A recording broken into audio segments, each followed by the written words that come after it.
I'm excited to release today's episode with someone who enjoys riffing on topics and actually shifting topics really quickly like I do. So we cover a lot of ground in a short amount of time.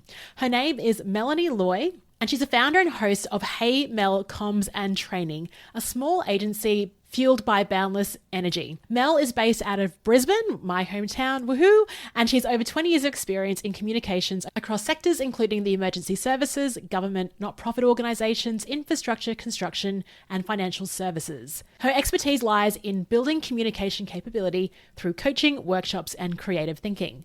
Plus, she's a co-owner of a gym, president of the Queensland chapter of IABC, that's the International Association of Business Communicators, and she's a podcast host of Less Chatter, More Matter. Now, in this conversation, we discuss, like I said, a far-ranging reach of topics, including the parallel between her expertise in crisis communication and workshops, as well as the parallels between her experience in group fitness training and instruction and how she facilitates. And that's really all about managing that unpredictability. Mel shares her insights on being a bigger version of her. Her Mel 2.0 analogy is really interesting to hear. And Mel also gained some international work experience in Kuala Lumpur. So she shares a bit about how she adjusted in terms of culture and design of her workshops as well. Plus, at the end of the episode, you'll hear some reassuring advice on how she manages her state before her sessions. Mel, it's great to have you here. Hello. Thank you for having me. I'm super excited. I love your podcast. It's what I listened to religiously when I first started out on my own. So I'm super excited to actually be on the show, which is cool. Yeah, I mean, I loved just seeing your journey as well. Like, I know you've got a very new business, but even in the last year, like, all I see now is like photos of you in workshops and ideating and helping clients out. So can you please tell our listeners a bit about your backstory and how you discovered the work that you do now in delivering workshops?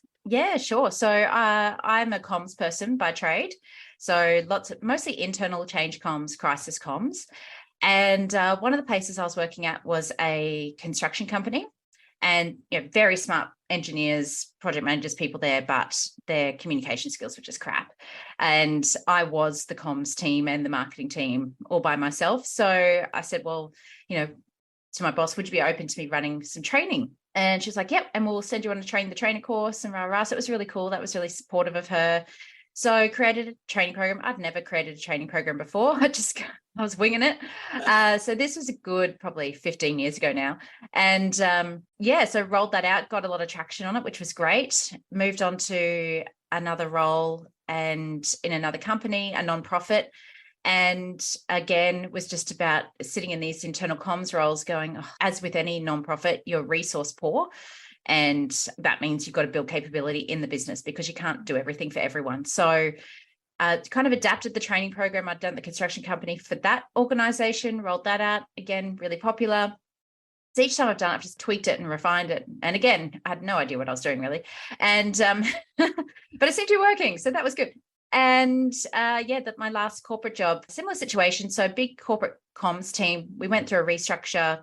A lot of our team were made redundant or moved to different roles, and the business wasn't getting the support that they were used to or the level that they were used to. So again, lucky to have a really supportive leader there where I went, why don't we build sort of a capability framework?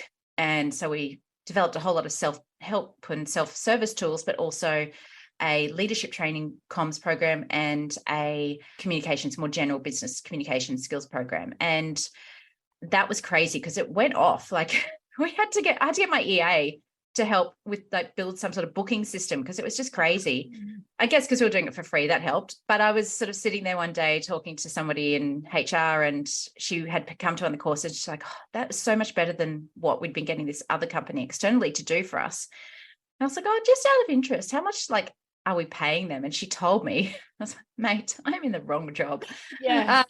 Seriously in the wrong job. But yeah, then COVID hit and I got sucked into a vortex of COVID communication for 9 months. And at the end of that got made redundant, but very happily. And so I thought, I'll just freelance for a while, see what happens. And got very busy very quickly with consulting work, but also training work. So that's kind of where I am now. I run a lot of workshops and facilitate strategy meetings, that sort of stuff, as well as do the consulting projects for big clients. So, and have a team of 4 or 5 subcontractors, depending on the day. So yeah, it's been a journey over a very long time, basically. Yeah, basically from 15 years ago, first getting that gig for yourself internally. It is interesting because like I worked for organizations as well, where actually it is an advantage for us if you're trying to find your feet in facilitation, if you don't have enough resources, right? If you've got no money or budget or anything else, it's actually good for us because that's we can step up and start piloting and experimenting. And that was the opportunity that you saw as well. Yeah, absolutely. Like there's opportunity in creative thinking too, I think. I think creative thinking is an artistic ability. It's about going, well, how do we solve this problem with what we've got? And what we had was us. So that's what we did. Yeah. Fantastic. Now, I really like you're the first person that's worked in crisis communications that's been on the show, but sometimes in facilitation, that could be something we even throw in our hat in terms of one of the skills that we have is the ability to manage a crisis within the confines of our workshop room.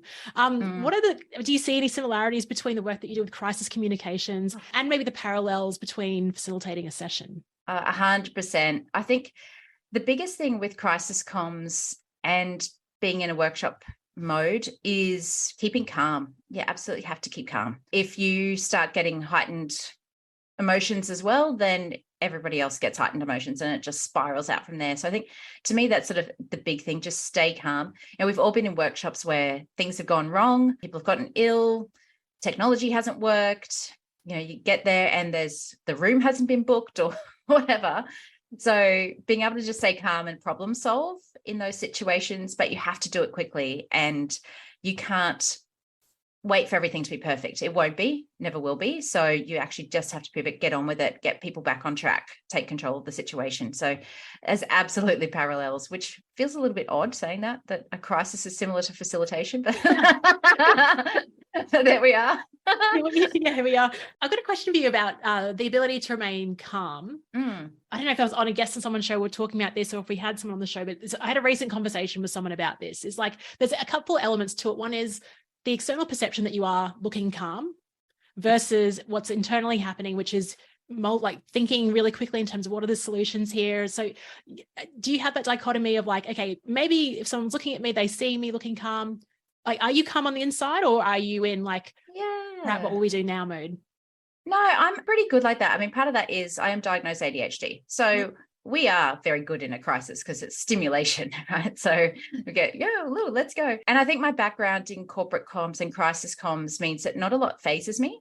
So, I used to work for Queensland Police Service in their media department. And after you've been in situations like that, where you've seen sort of the worst of the worst and actual crises, little things that go wrong don't matter. We can solve for that. That's no drama. So I know people say comparison's the thief of joy, but I do think comparison is also good for perspective, where you just go, you know what, we're not saving babies here, people. We're going to be okay. It's keeping it real. Yeah, it's fine. We'll find a solution. It's fine. Yeah. Now, Melanie, the other thing, I mean, we're talking about crisis here, but you do so many. I mean, it would be remiss of me to mention all the other cool things that you do. I will pull out another one, which kind of relates to a solo episode I did on the podcast a while ago.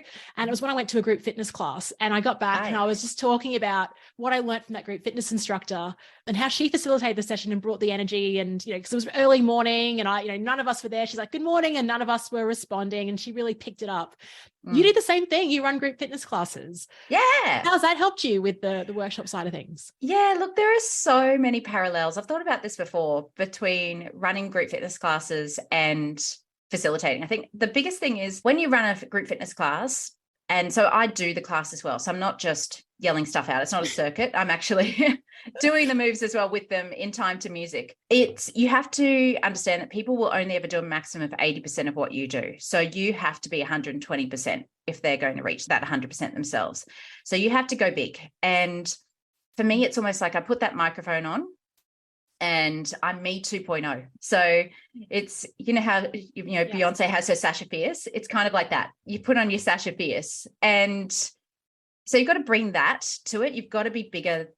You can't be we've got group fitness instructors at the gym I own who are naturally introverted people, but you put that microphone on them and they're there to put on a show. They're there to perform. That's what they do. So it's part of the job. And I think that's some of what you bring to facilitation as well. You have to be bigger than perhaps you're comfortable with being some of the time. And you've got to find ways to actually get people involved. And so it's about connecting with people before, during, and after. So getting to know their names, asking questions, making it about them, not about you. I think that stuff's really important, that if you start taking anything from your own perspective rather than what you're there to serve, which is your audience, then that's when the experience isn't as good. But also I think that leads to more nerves as well, because you're there for yourself. You're not there to serve. And that's a very different mindset, I think. But yeah. And the other thing with group fitness too is, like we just said, anything can go wrong. I've had to call ambulances. I've had to, had a person had a seizure in the middle of a class. I've had all sorts of things. I've had somebody dyeing their hair in the bathroom. All sorts of random stuff happens in gyms. It's amazing. But again, that kind of the parallel with workshopping is, again, anything can go wrong. People can do just weird stuff you're not prepared for. So you just got to run with it. The anticipation and leading up to a workshop is trying to anticipate like what could possibly go wrong here. And there's a lot of things we can do in our workshop design to mitigate against that. Yeah. And like you said, there's things that are just outside of our control that you're absolutely. Like, okay, what the heck do I do now? And it kind of reminds me, the other parallel, we're pulling a lot of metaphors here, but I was talking to a pilot and he goes, Leanne, it's really easy to fly a plane. The only thing we practice is what we do in an emergency. Like that is what really matters. Yeah. Flying a plane is easy. Anyone can do it. It's just how you respond when there's actually a crisis and things going on. Now, Mel, you're heading off to Canada on Sunday. Yes. I want to talk about the lead up to that, but this is your second international gig. You were in Malaysia. Was that last year? Yes, last year. Yeah. Yep. That was the first time you've done an international workshop. Can you share, did you find anything different with different cultures? What was that experience like? A lot of facilitators want to expand their business globally. So congratulations on that. Oh, thank you. What are your insights? Yeah. Well, I got into it because it was actually during COVID, the company reached out to me. And so I was running these workshops via Zoom, which to be honest was brutal because that was like 2 full days all via Zoom. It was really hard. So being in person was like, yes, finally we get to see people.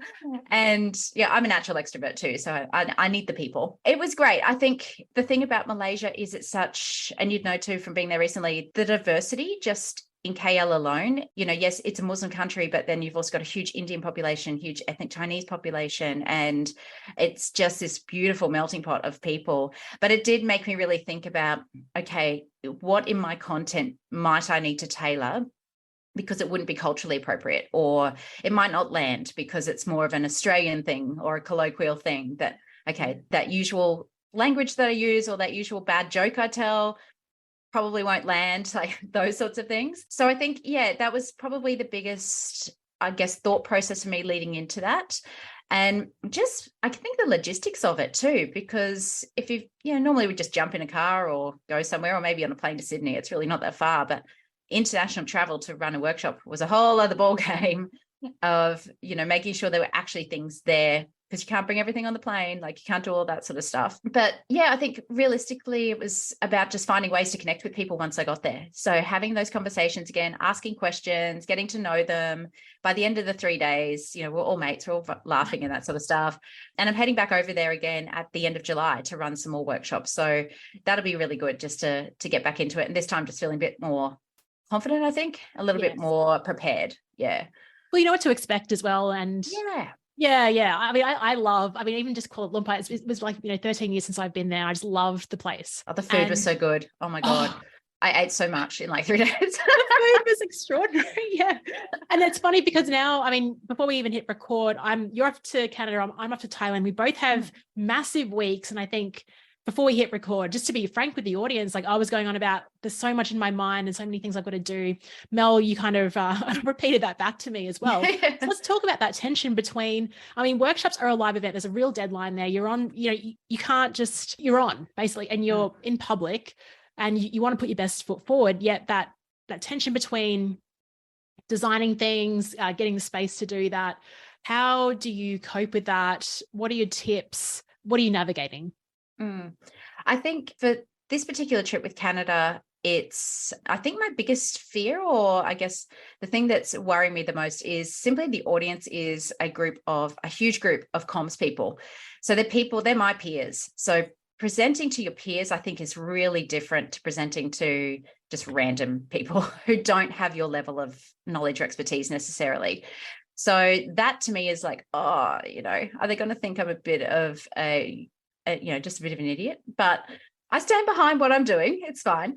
I've just got to get myself over that. And luckily, the communications profession is so diverse. There's probably very few other people who have the exact mix of knowledge I have, which is cool.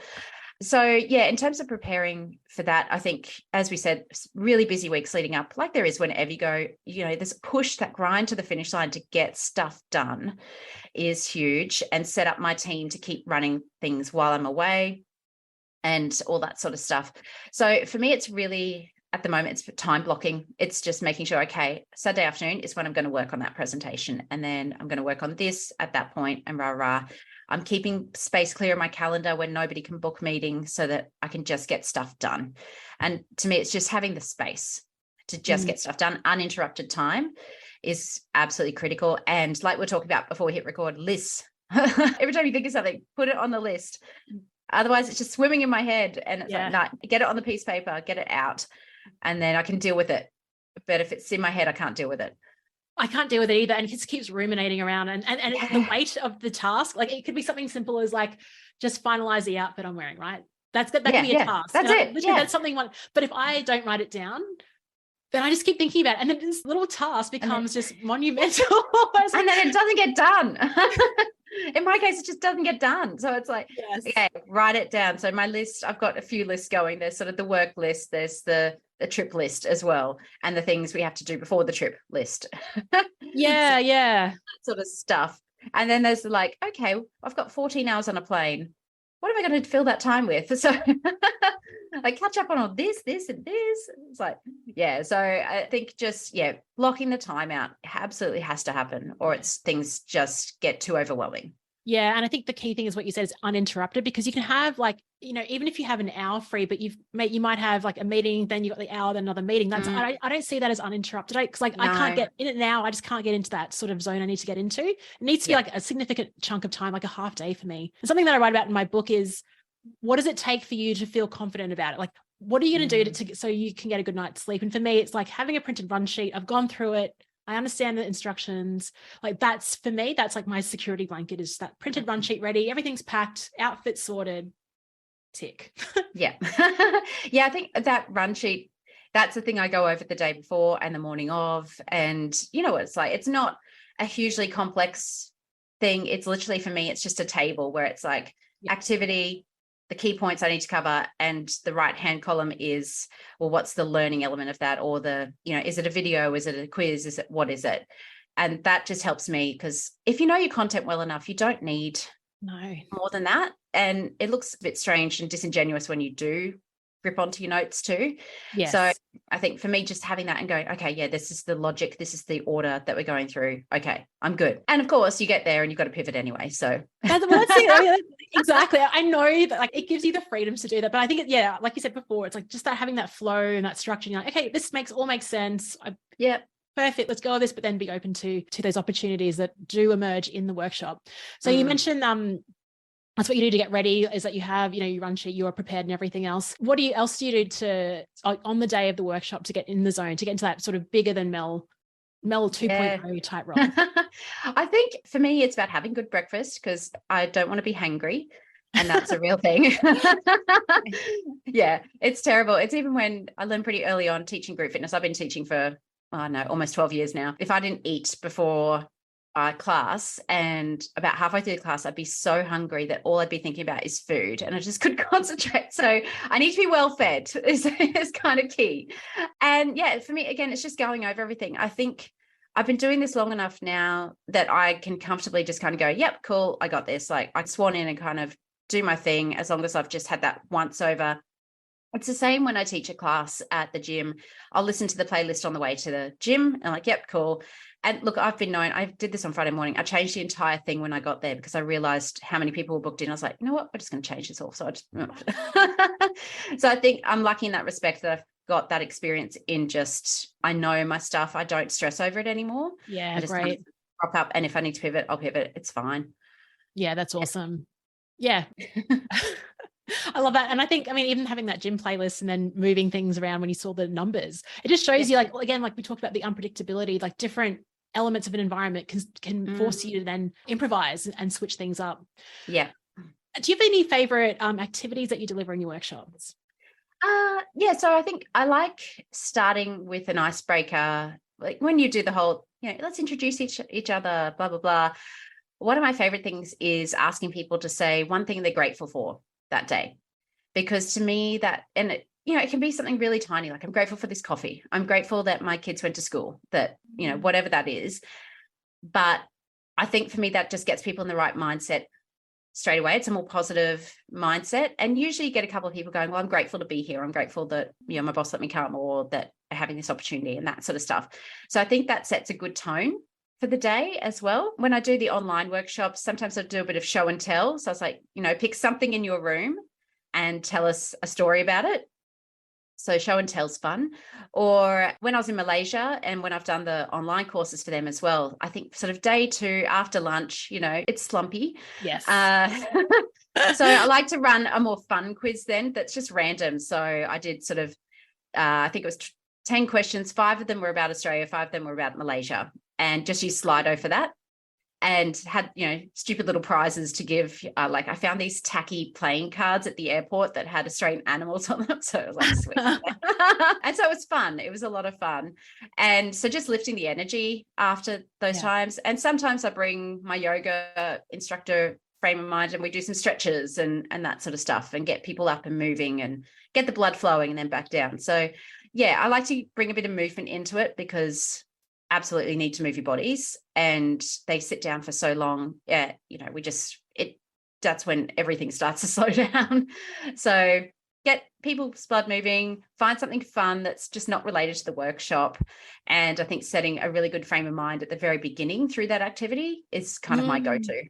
Yeah, I love that positive primer question, because it creates like a sort of nice energy and a bit of like sort of buzz, as opposed to tell us 2 truths and a lie about yourself, which can be funny, but the lying element, probably, I don't know if it's the best way to kick off. I love that you can bring in, that's the handy thing about it being a group fitness instructor, is you can bring in like those yoga moves and the stretches. I don't know if you find this, but sometimes like, I love to incorporate standing and movement as well. And sometimes when you do try and I bring it in a lot, but you can sense people like standing up going, oh, like kind of like groveling a bit. Oh, I'm going to stand up. The second they're up, it's so much better. Do you get that kind 100%. Of pushback when you like stand up and everyone's like, oh. Oh yeah. Like the whinging. Oh my God. It's like, you're going to be fine, honestly. And again, used to a lot of whinging at the gym too. So I was like, whatever, you're fine. Oh, good. Yes, of course. Yeah. But it's just about, everybody else is doing it. So they'll have to get up. But as soon as they do, you just feel that like, oh, okay, we're moving, we're getting oxygen in, like, and we're doing something that's not just sitting staring at me, talking. It's something else. We're getting group work happening. We're getting people moving around the room to different stations, whatever that looks like. So yeah, I totally agree. Get people up, get them moving. And I do that on the Zoom calls as well. I was getting people up. We made them all turn the cameras on. We did a stretch session. We sat back down. So I think movement's just so important. And I'm not just saying that as a group fitness instructor, just as like, absolutely, you've got to get people moving, get blood pumping in those longer sessions. Oh, you have to. And like, even like when writing the book, it was like the hardest thing was just sitting down in a chair. Yeah, I know. You know what I mean? So it's like, okay, do I have to sit down while I write this, or can I just annotate it? Like, for me, it's crucial. Even just, and it's funny because I've just a shout out to Brendan, because we were working together on something a couple of weeks. Brendan Baker came up from Brisbane, and we're working with a client, and then Brendan and I went for a walk around the block. And it was a beautiful day. And the ideas we had on that walk were just so much better than what we had with just sitting there talking. It's so interesting, those walk and talks. And yeah, I saw a great meme once that, if women were allowed to solve all the world's problems, it would involve walking around in activewear getting coffee. Like, it's so true. That is so true. My besties and I solve all the world's problems when we go for a walk. Yeah, and it's so funny because I remember Petra and I go for walks as well, and I come up with stuff and I'm like, my gosh, where's that idea come from? And why isn't this recorded? I need to tweet this right now. It is just getting that blood pumping, the neurons firing in the brain, honestly. Yeah. And it's kind of interesting because like then, we think of workshops and the environment is like, come into a room and sit down within these 4 walls. And even for the session I'm running, I'm just, I've looked at the forecast. It's going to be a beautiful sunny day. I'm so grateful because we can then utilize the space and take people out. Yeah, and nice. Give them that. Yeah, that's right. Yeah, that sounds awesome. Hey Mel, I love saying that because that's your company name. Yeah. But you've also been incorporating visuals into your work. I know that you're sort of started maybe a couple of years ago, and I've seen the quality of your work now, which is very inspiring. Oh, thank you. How's that complementing your sessions?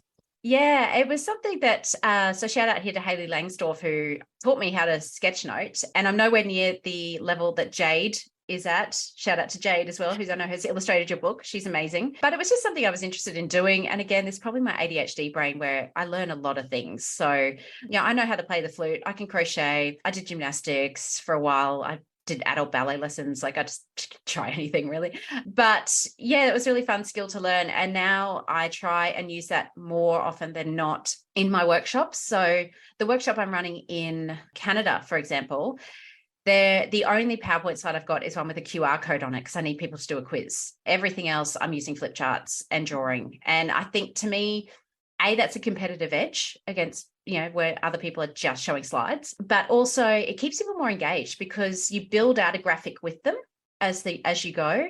And I like doing that even when I do use a lot of slides, like what I'll do in KL, we always pause and document their light bulb moments. So at the end of each session, each day, they have a full graphic recording of what they learned. So they're able to take that away with them. So, and that to me is also a helpful way of measuring how much has stuck. And if we do need to reiterate anything, I'll be drawing up there and going, so what about this? And somebody will be like, oh, yeah. Like, cool. Okay. So it is a good way to kind of just measure if we do need to go over something again, if it hasn't stuck. So it does have a couple of purposes, but yeah, as I said, to me, it's just much more interesting. It's just more engaging. Yeah, especially as you're creating on the go and people are following that process as opposed to seeing this sort of fully formed professional slide deck, which they can't really contribute to. And I really like that you have those light bulb reflection moments and you capture it. I was in a workshop. It reminds me, I think Sean D'Souza did this like in 2018. I went to Singapore to hit one of his workshops and he would just draw things from the session and just airdrop it to us. Like airdrop the notes. Yeah. Oh, that's brilliant. It was really good. Yeah. And it was really good. And just to have it on your phone immediately. And, then I would share it, of course. So it creates that word of mouth for your business as well. Mel, it's been so good chatting to you. What is your advice for first-time facilitators? I think keep learning because we don't know it all and things are changing all the time. And I just think even, to touch on AI, like that's evolving so quickly. How can we be using that potentially in what we do as well is really quite interesting. So I think just keep learning, like learn from people like you, Leanne, listen to your podcasts, go to other courses just to see how they do them. Signed up to a couple of very short online things just because I was curious about how they were going to, what content they were going to deliver and how they were going to do that. I wasn't actually interested in the content matter itself, just like, oh, that's interesting how they built that, that sort of thing. So I think have that learning mindset, keep evolving, and don't be afraid, as Alan Weiss says, don't be afraid to toot your own horn, because that's something that was hard for me to learn. That natural inclination for me at least was, that would be bragging. That would be, be humble, as sit down, be humble. But if you don't toot your own horn, who will? So, and when you are a solopreneur or you're running a small business, you actually just have to do it. That's part of business, is celebrating the wins and showing people what you can do and demonstrating your value. So, and I think the only other thing would be just remember that everybody gets anxious. Everybody does, just to varying degrees. And it's natural to try to be anxious before you present, I think too, there's a lot of worries as we talked about, but my advice isn't to try and calm down because that's really hard to do. I think it's more, how can you take that heightened energy and turn it into an excitement instead? Because that's actually probably easier, and then get excited rather than anxious. That's wonderful. I mean, so many great points there. And we couldn't really have a first-time facilitator podcast if we didn't mention Alan Weiss. So thank you. He got his shout out. Bingo sheet. But also I like that you said it, you say, oh, calm down, but it's so hard. It's much harder to do than actually just channeling it towards something that's also high energy. Yeah, more exactly. a positive direction. Yeah, for sure. So, and that's something I had to learn as well, was, okay, I need to take this and turn it into something else, because calming down is not going to work. And to calm down takes a long time. So you don't have that time. How do you actually just take that and turn it into something really positive? Yeah, I love that. Mel, I'm sure listeners are inspired by your story and what you do. If I'd like to connect with you, where can we send them? Oh, yes, I'm not hard to find. So LinkedIn, I'm Mel Loy. Instagram, heymel.comms. And I also have my own podcast, Less Chatter, More Matter, which is a comms podcast, as the name suggests. So you can find that on most of the major channels as well. Amazing. We'll put a link to that in the show notes. Mel, always great to chat. Always great to have facilitators that are outstanding and do great work out of Brisbane. So thanks so much for being on the show and sharing your story and tips with our listeners. Oh, thanks for having me, Leanne, and good luck with the book. I'm excited to read it. Thank you.